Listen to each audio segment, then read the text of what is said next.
Bonjour à toutes et à tous et bienvenue à l'émission Top Gun de ce lundi 18 avril 2022.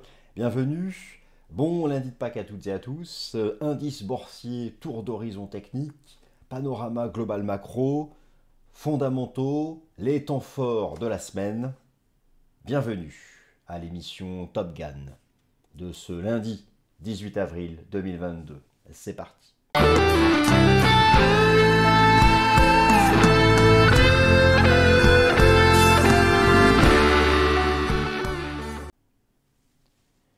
Alors je suis très heureux de vous retrouver en ce lundi de Pâques. Un certain nombre de marchés financiers, de bourses sont fermés. J'ai envie d'en profiter pour vous proposer un tour d'horizon.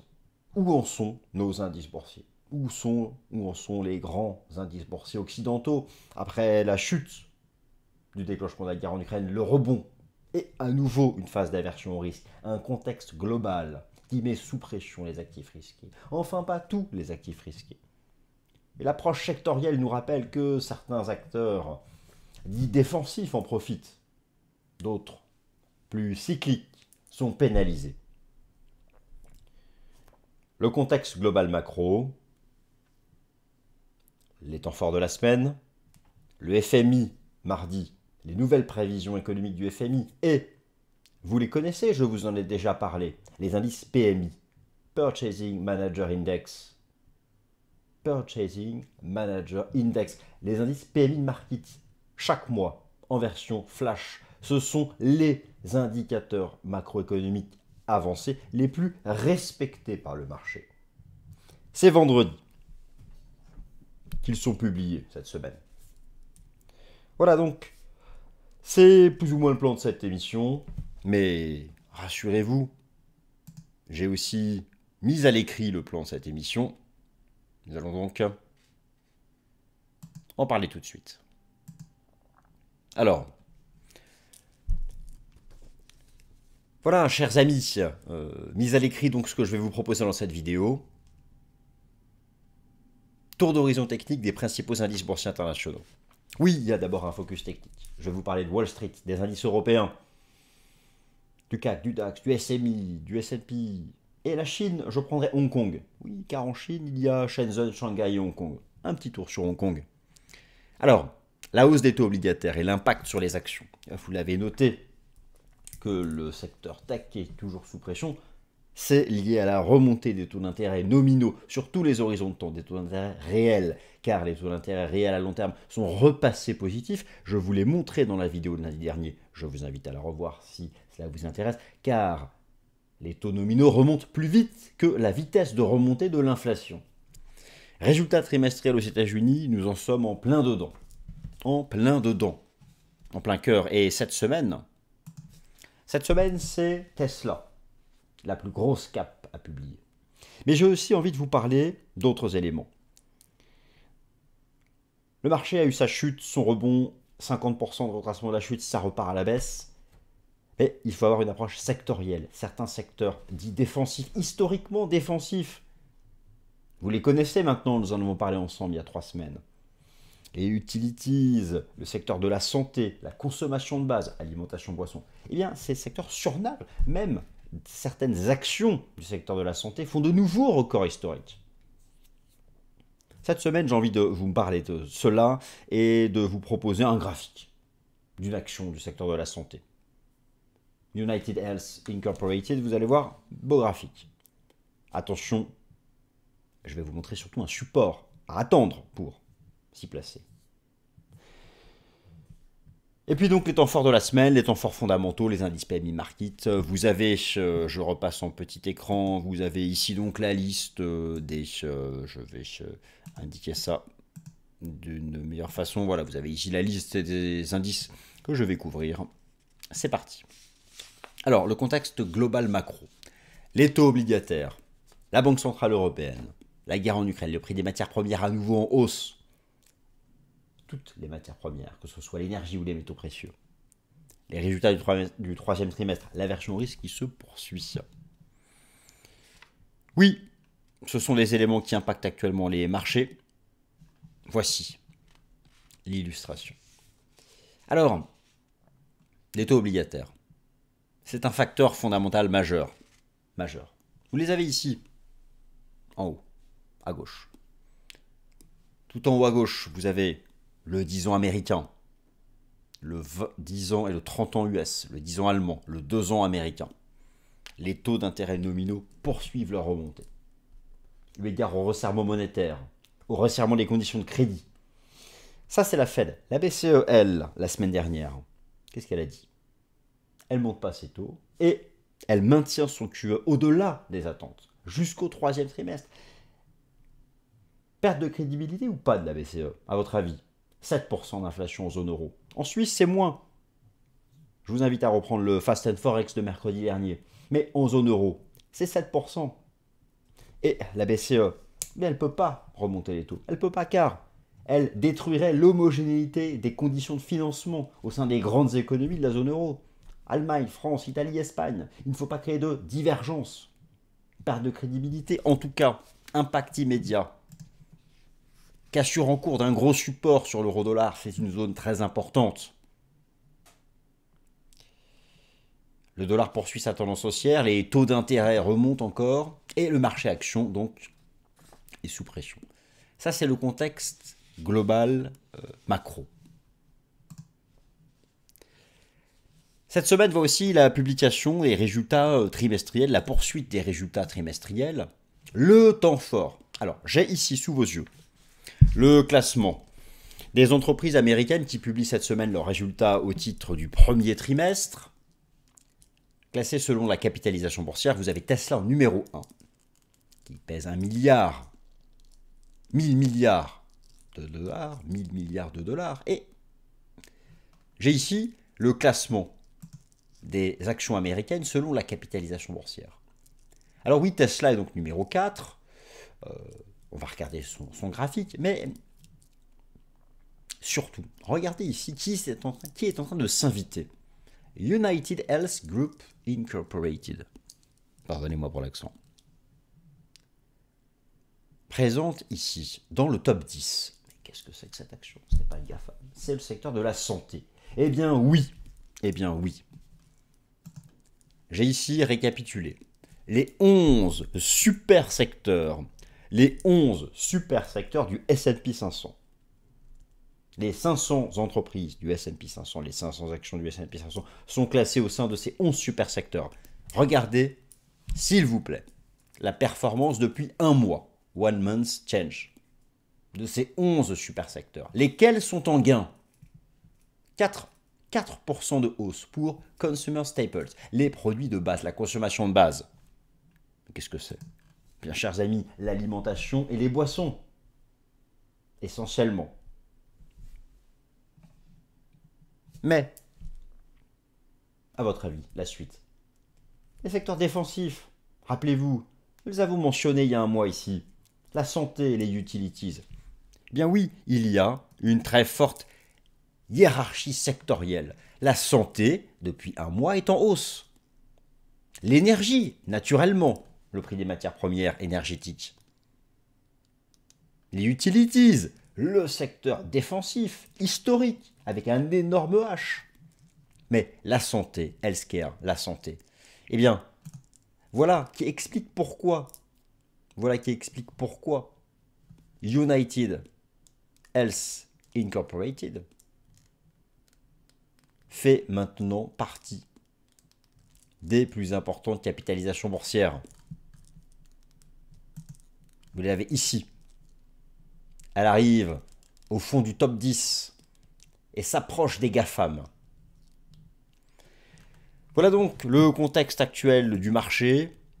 Des taux obligataires en hausse, une BCE qui maintient son QE, la guerre en Ukraine qui continue de maintenir des tensions haussières sur le prix des matières premières, toutes confondues.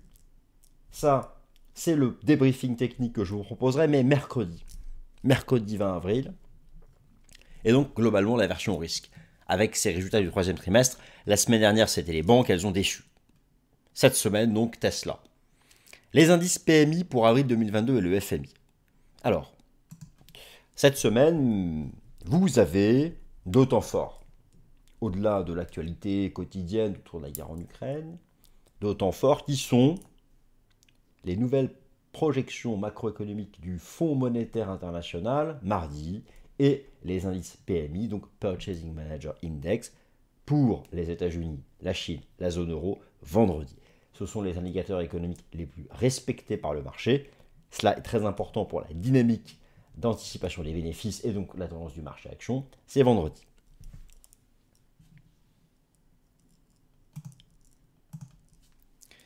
Je vais parler maintenant, pour terminer cette vidéo, faire une seconde partie d'analyse technique. Les indices boursiers, la chute depuis le début de l'année, le choc du 24 février, la remontée verticale qui aurait pu faire penser à une structure en V-bottom, mais finalement une ligne de coup d'un V-bottom qui rejoignait la ligne de coup de la structure de renversement baissier, le choc frontal entre les deux forces a eu lieu. Résultat des courses, le marché est reparti en correction. Qu'en pensez? Y a-t-il des différences entre les zones géographiques? Il y a beaucoup de points communs surtout.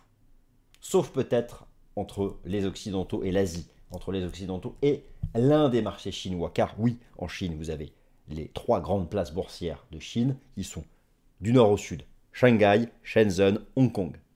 On va regarder Hong Kong. Et puis, il faut que je vous parle donc de United Health Incorporated, cet acteur numéro 1 en termes de santé, en termes de capitalisation boursière au sein du secteur de la santé à Wall Street. Pour vous montrer qu'il y a des divergences de tendance et que le stock picking sectoriel peut permettre de s'en sortir dans la période actuelle.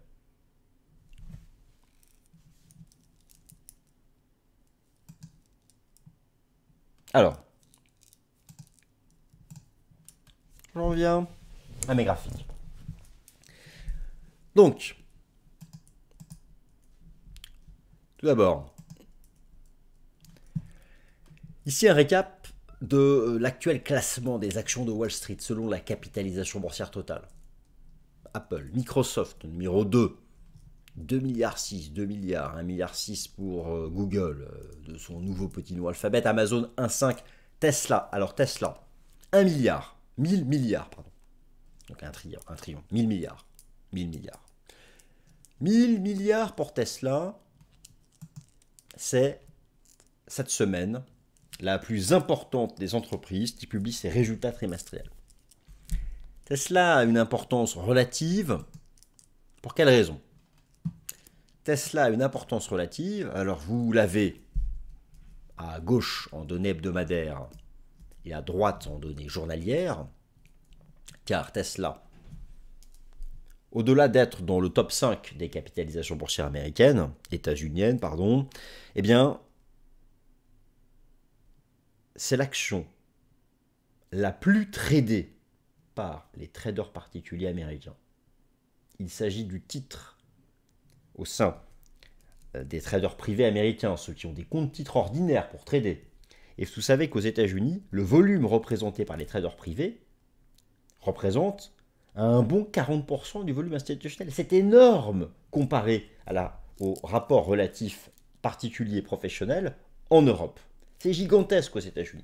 Les particuliers ne sont pas à sous-estimer. Eh bien, ils tradent en numéro 1 Tesla. Ce sont les statistiques officielles.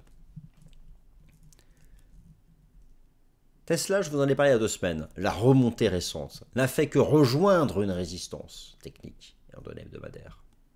Mais en même temps, la remontée récente a permis de réintégrer un niveau technique. Voilà une grosse zone de neutralité importante. Un gap commun a été ouvert, comblé immédiatement. Je ne serais pas surpris de voir Tesla revenir tester les 900 $. Si je devais chercher un prix de positionnement à l'achat sur Tesla, ce n'est pas avant 900 $. Il faut attendre minimum 900 $.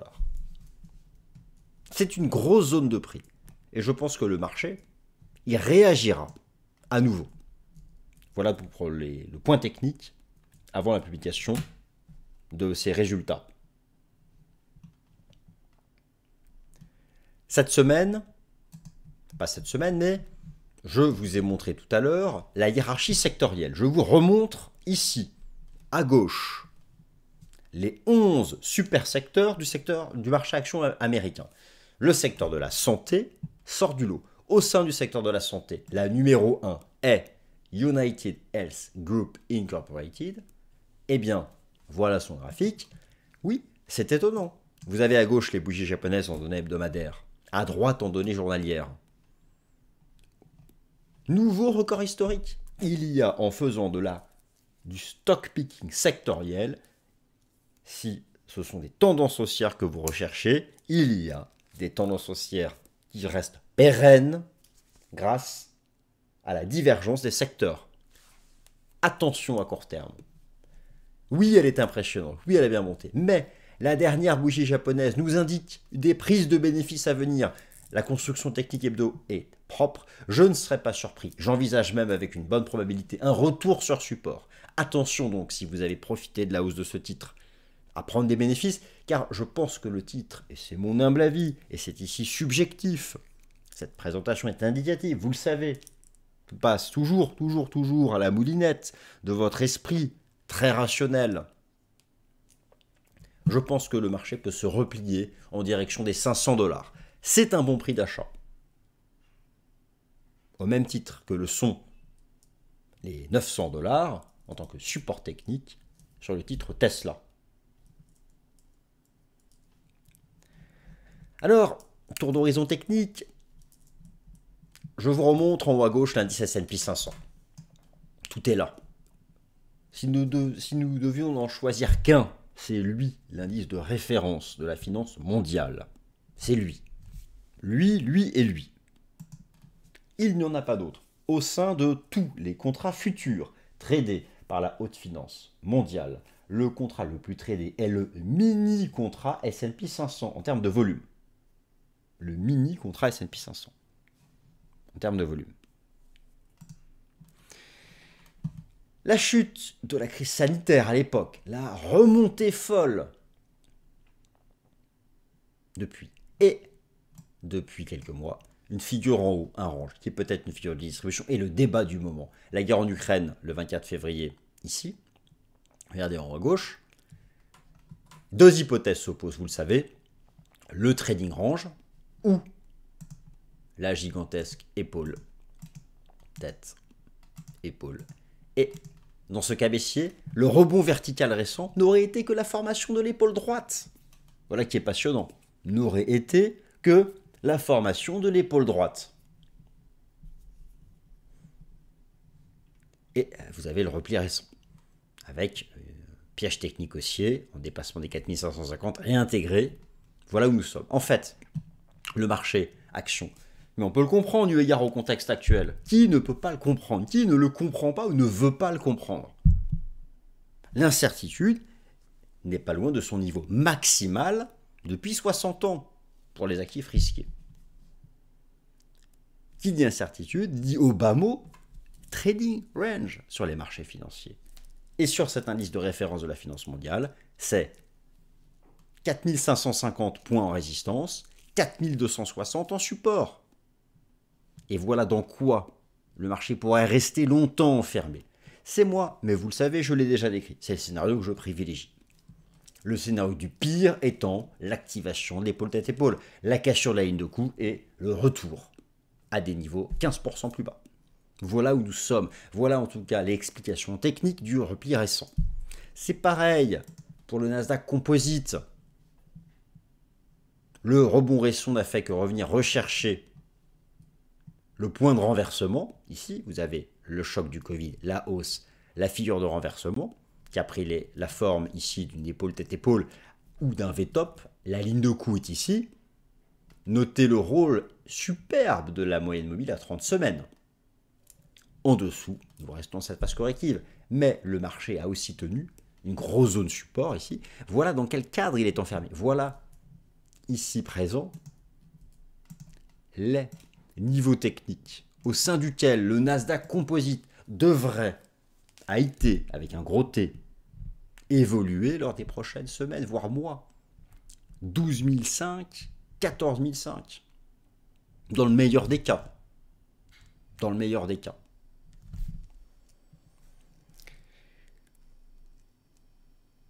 Les taux d'intérêt remontent. Voilà qui met sous pression les valeurs du Nasdaq. mais ce sont aussi elles qui font beaucoup d'argent. Et je trouve qu'elles tiennent relativement bien. Et donc si les taux qui remontent, voici à nouveau le panorama des taux, ramènent le Nasdaq Composite dans le bas de son range, c'est une opportunité d'achat, à mon humble avis.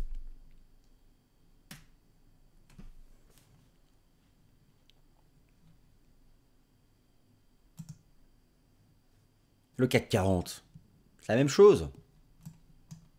La phase de rebond après le choc boursier de la Covid. Et ici, tout en haut, l'épaule tête-épaule.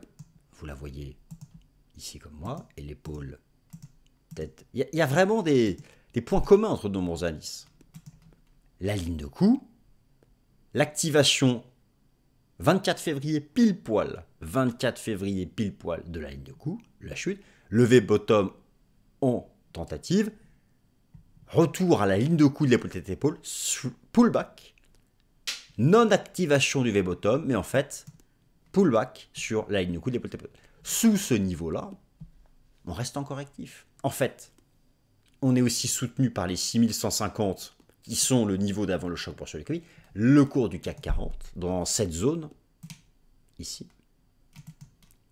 Les 6150, 6750, c'est neutre. Mais qu'attendre de mieux? Que pouvions-nous espérer de mieux?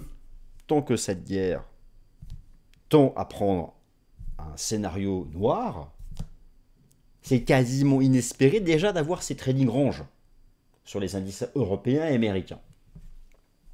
Et c'est le même topo pour le DAX. Les niveaux sont là. La ligne de coup de la figure de sommet, 14 008, l'ancien niveau avant le choc boursier de la crise sanitaire, et 13 008. Voilà un trading range au sein duquel il y a une bonne probabilité de rester. On repasse aussi en dépassement des 14 008, on chute en cassure des 13 008. Partout, il y a cette forme de convergence des indices boursiers qui délivrent des trading ranges assez clairs, assez nets. Pour le SMI, c'est 12 006, 11 003. 12 006, ce qui peut être ici la hauteur d'une épaule droite d'une énorme épaule, tête-épaule. Épaule 1, l'épaule, la tête, épaule. Et donc, nous aurions fait avec l'épaule droite, mais je ne crois pas en ce scénario. En ce qui me concerne, pour le SMI, voilà le trading range. L'ancien niveau d'avant le choc boursier de la crise sanitaire, février-mars 2020, voilà. On repasse fortement aussi en dépassement des 12 006, mais je pense que ce trading range peut durer.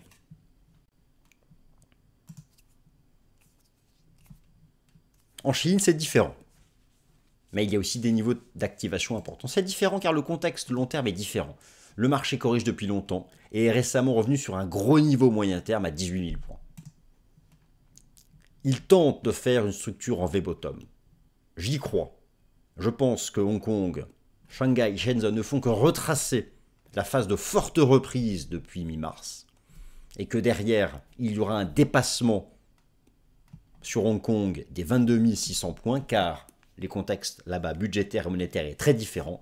J'aurais tendance, pour le marché chinois, à chercher à me positionner sur 50% de retracement de cette phase de hausse, et ensuite repartir.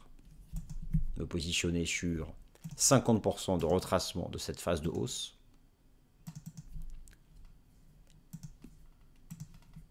et ensuite repartir à l'assaut des 22 600 points. Le contexte est différent. Les replis sur les bourses chinoises me semblent intéressants.